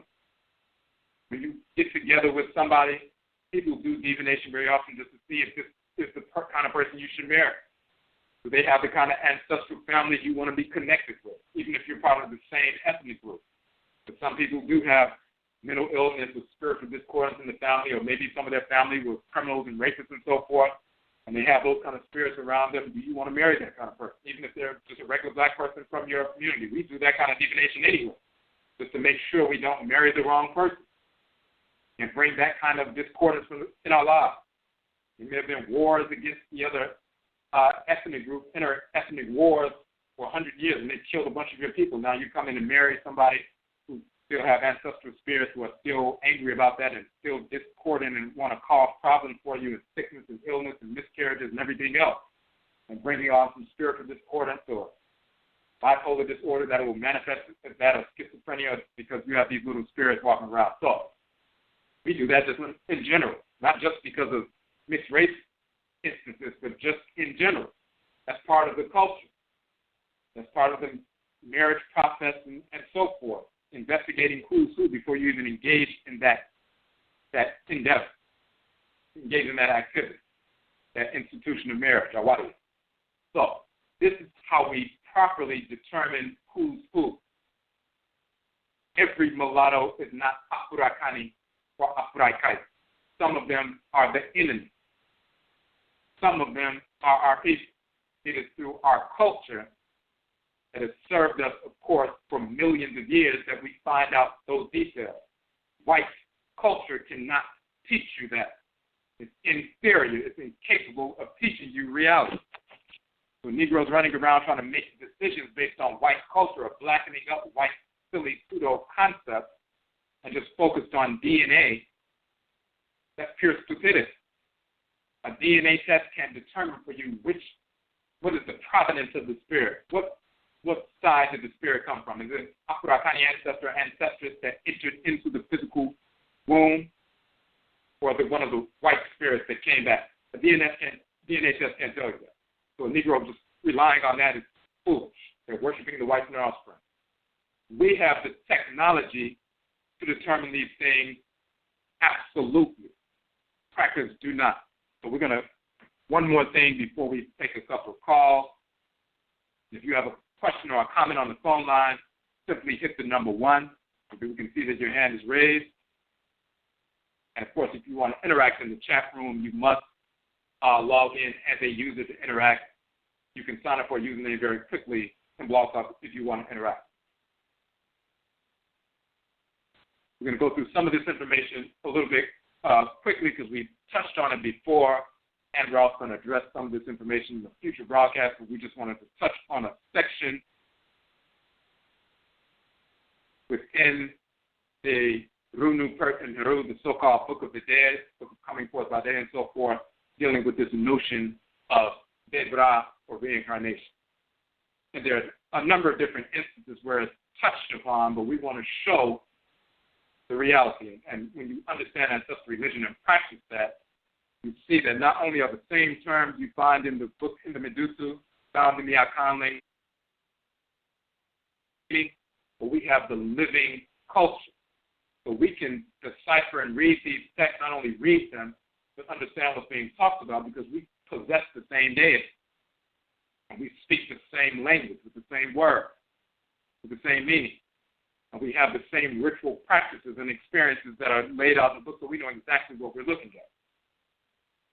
The chapter of giving a mouth to the person who makes their transition. In this particular papyrus, it was the scribe who died. His name was Ani. So this particular papyrus was found in his tomb. The chapter of giving a mouth to Asar, the scribe of the an accountant of the divine offerings of the deities. That was his occupation when he was alive. His name is Ani. So this is what the text said. I rise out of the egg in the hidden land may be given to me my mouth. May I speak with it before the great God, the great divinity, Untoro, the master of the spirit realm. Not may be repulsed my hand and arm by the divine chiefs of any divinity. I am like Alsar, the master of Rasta. Shares Alsar, the scribe, Ani, with that being who is upon the top of the steps. I have come at the wish or the desire of my heart from the pool of double fire. I have quenched it. Homage to you, master of illumination, the head of the great house. We're talking about Alsar. Of within night and darkness, within the Kaf, Kayet. I have come to you. I am illuminated. I am pure. My two hands are behind you. Your portion is with the ancestors and ancestors. Give to me my mouth. Speak with it. May I follow my heart in its cycle of fire and night.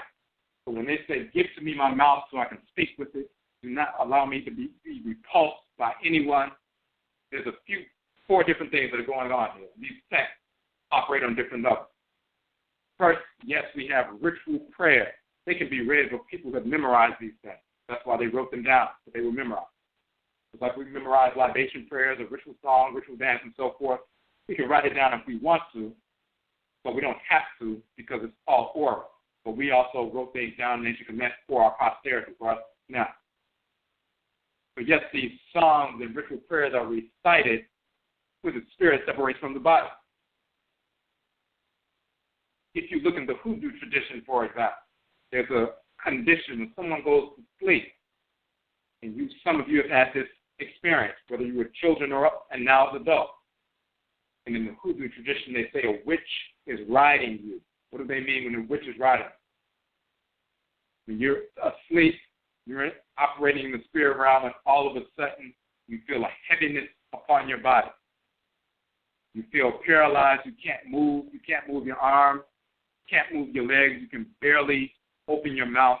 You feel some negative entity. Sometimes it feels like it's sitting upon your chest. You may try to scream, talk, yell out, and you can't move. You can't open your mouth. The whites and offspring will call it sleep paralysis. Sometimes people have a physical condition, but we're talking about when a discarnate spirit, under the Usamako Bani, evil, discarnate disorder, sides the person, quote unquote, a witch is riding you, as it said in the Hoodoo tradition. But when you are able to invoke through a ritual prayer, the name of an Abosoma Usamako, then you can repel that entity. And then the movement of your arms and legs come back to you, and you can open your mouth and so forth. And when you open your mouth and invoke that divinity through ritual prayer, through an invocation or a chant and so forth, you can repel them and get them out of the space. That happens on a regular basis. That, as we said, what happens in the dream state is akin to the death state.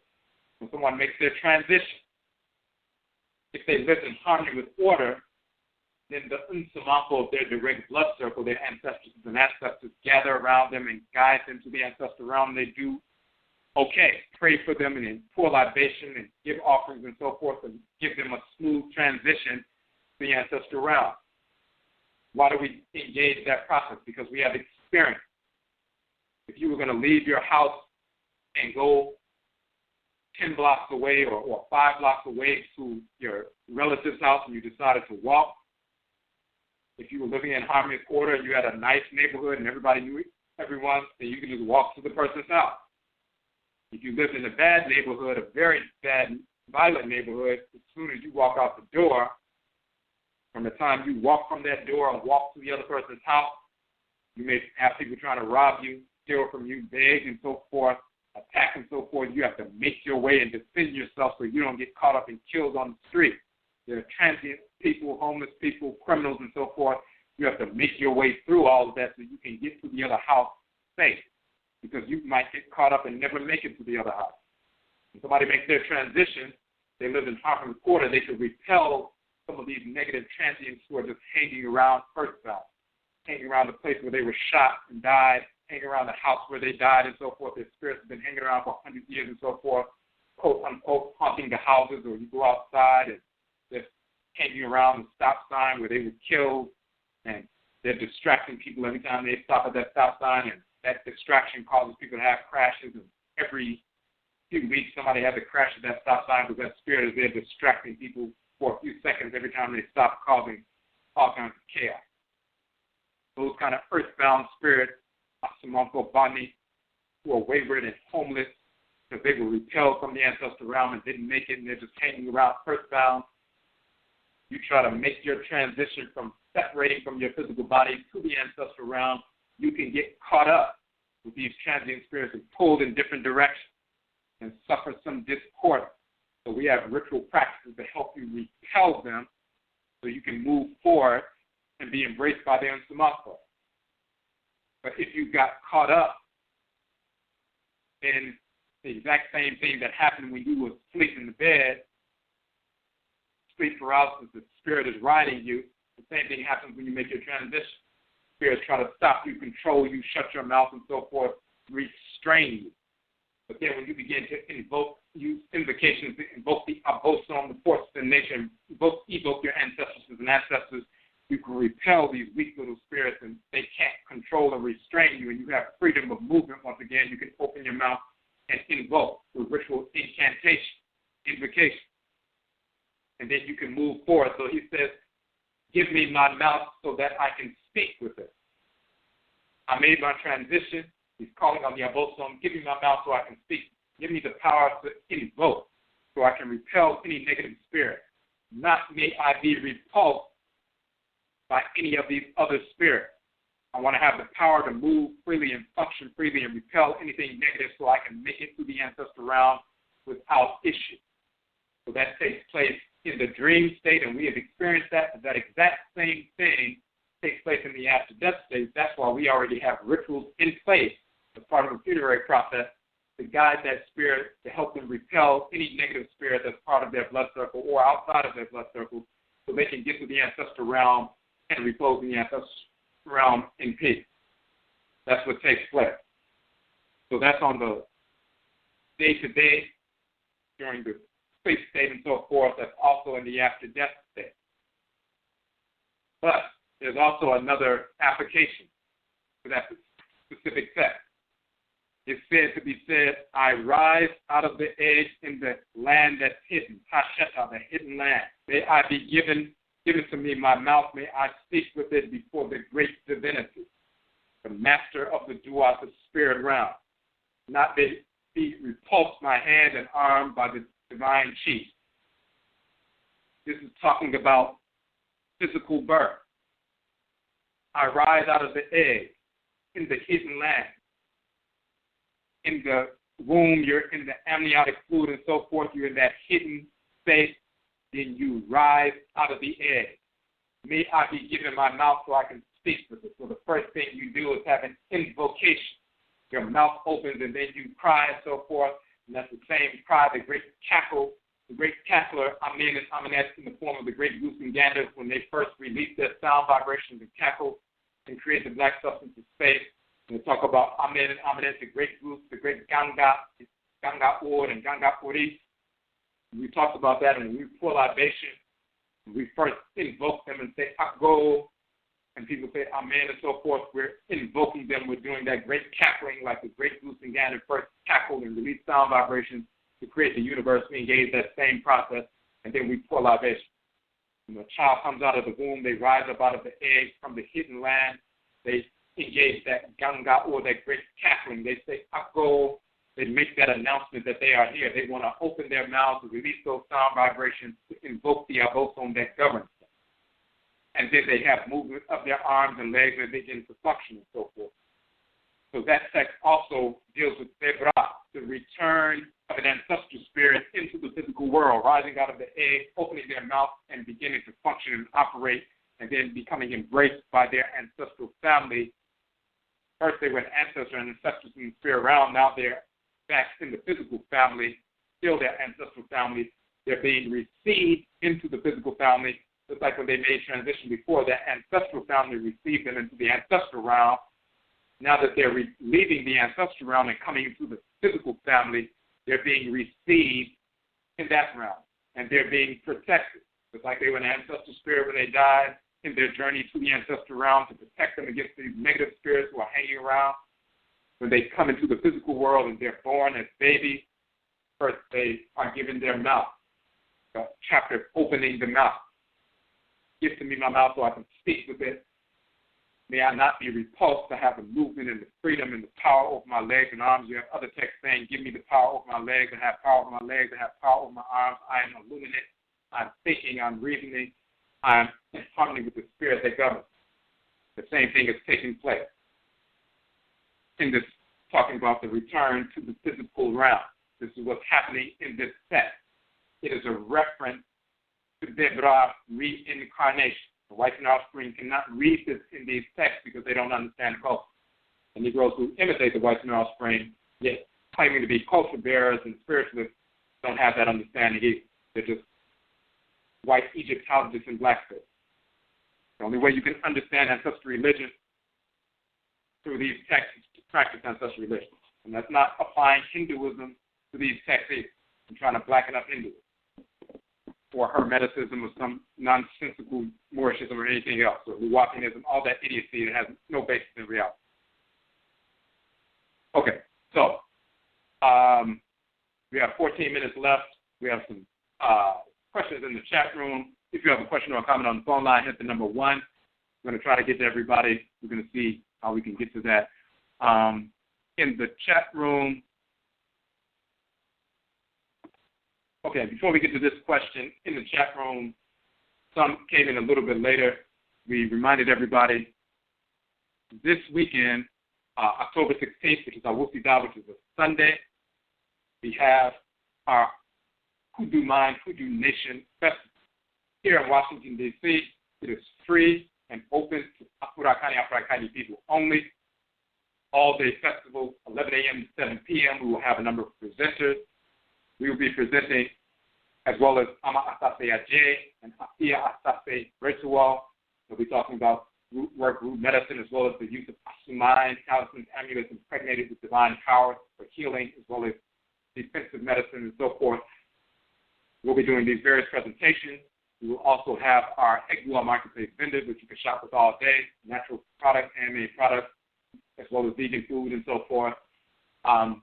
Second annual Hoodoo Mind, Hoodoo Nation Festival. We'll be giving away a free copy of our new book that will be published that day, Hoodoo Mind, Hoodoo Nation, Homa book, journal. We have 3 vending spaces that have opened up because of some cancellations last minute because of family emergencies. If you'd like to vend, go to the Hoodoo Mind page on our website. We provide a 6-foot table and 2 chairs. The vending fee for the whole day is $30. If you'd like to place an ad, we're at the end of that process now. We're about to go to print soon. So you must send us the JTAGs for your ad. Go to the Hoodoo Mind page. Once again, we'll put that link back in the chat room on ODWIRA.com, the Hoodoo Mind, Hoodoo Nation page on the website. And we also have that page on Facebook as well. And you can get all the information to pick out a full-page color ad or a half-page or a quarter page, $25, $35, or $50 for your business, organization, or institution. That book will be given away for free to all at the event. We also will be selling the physical copy of the book on the website permanently, but then we will also have a free version, ebook version on the website permanently. And as we said earlier, this past 12-month cycle, we received 2.7 million hits on our website, so hundreds of thousands of people will see that book, the ones who download it for free. So your ad will be seen by hundreds of thousands of our people. So, and it will be there permanently. So, $125 ad for your business, or $35 or $50 full-page ad, and it's all in color, 8.5 by 11 size book. You'll be able to get your word out to our people. Or if you want to place a personal ad in support of the work that we are doing, you can feel free to do so as well. That assists us with covering the expenses of helping to cover expenses with regard to travel, as well as the printing of the free book, and so forth. Travel from one of our prisoners from out of state. We also extended our sale. We had a sale for the entire 23-book set for $100, which includes shipping. All 23 books for $100, basically $91 plus $9 for shipping. We extended that sale to assist with the covering the cost of, again, travel expenses as well as the printing of all of the books that we will give away to everyone for free. So if you hadn't purchased any books, this is a good time to do so. That will assist us. I mean, first, of course, you will get the books, but then at the same time, that will assist us with helping our presenters as well as giving away the free books to the community. All the presentations we do all around the country and every month in D.C. are always free, and we always give away a free copy of one of our books. We've given away over 1,000 free books to the Afurakani, Afuraitkaitnit community at the various events we've done here in D.C. and around the country. We're going to keep that going. Of course, this weekend we're going to do the same thing. So we're always engaged in that process. So if you support that kind of work and you're not used to people giving free presentations and giving away a free copy of their book at their presentation, if you're only used to people charging for every single presentation they do, and once you pay to get in, then you also pay for their book as well, we're moving on a different frequency, old paradigm, which is a new paradigm, but an old paradigm. And this is the way we've always operated. We're going to continue to operate that way. So if you support that work, please go and support the book, or you can make a donation. You can receive one or more copies of our book if you make any donation at all. You have that option always. Or if you'd like to purchase the 23-book set or the 5-book set for $40, or just one of the books for $9 or $10 and so forth, you can do that as well. All that information is on the publications page as well as the Who Do Mine page. All right, so we're going to go through the chat room real quick. One of the questions, what if you have a niece or nephew who is mixed and they are raised by their Achiwadiyeko parent? How would you find out if they come from your ancestry? So, first and foremost, if they come from your ancestry, then they're connected to your ancestors as an ancestor. So you or anybody in your family who goes to an ancestral shrine, your Insamapa will be able to show you who, show you if they are who they are. If they are part of your family, then you engage that process. On one hand, you show them things about ancestral culture.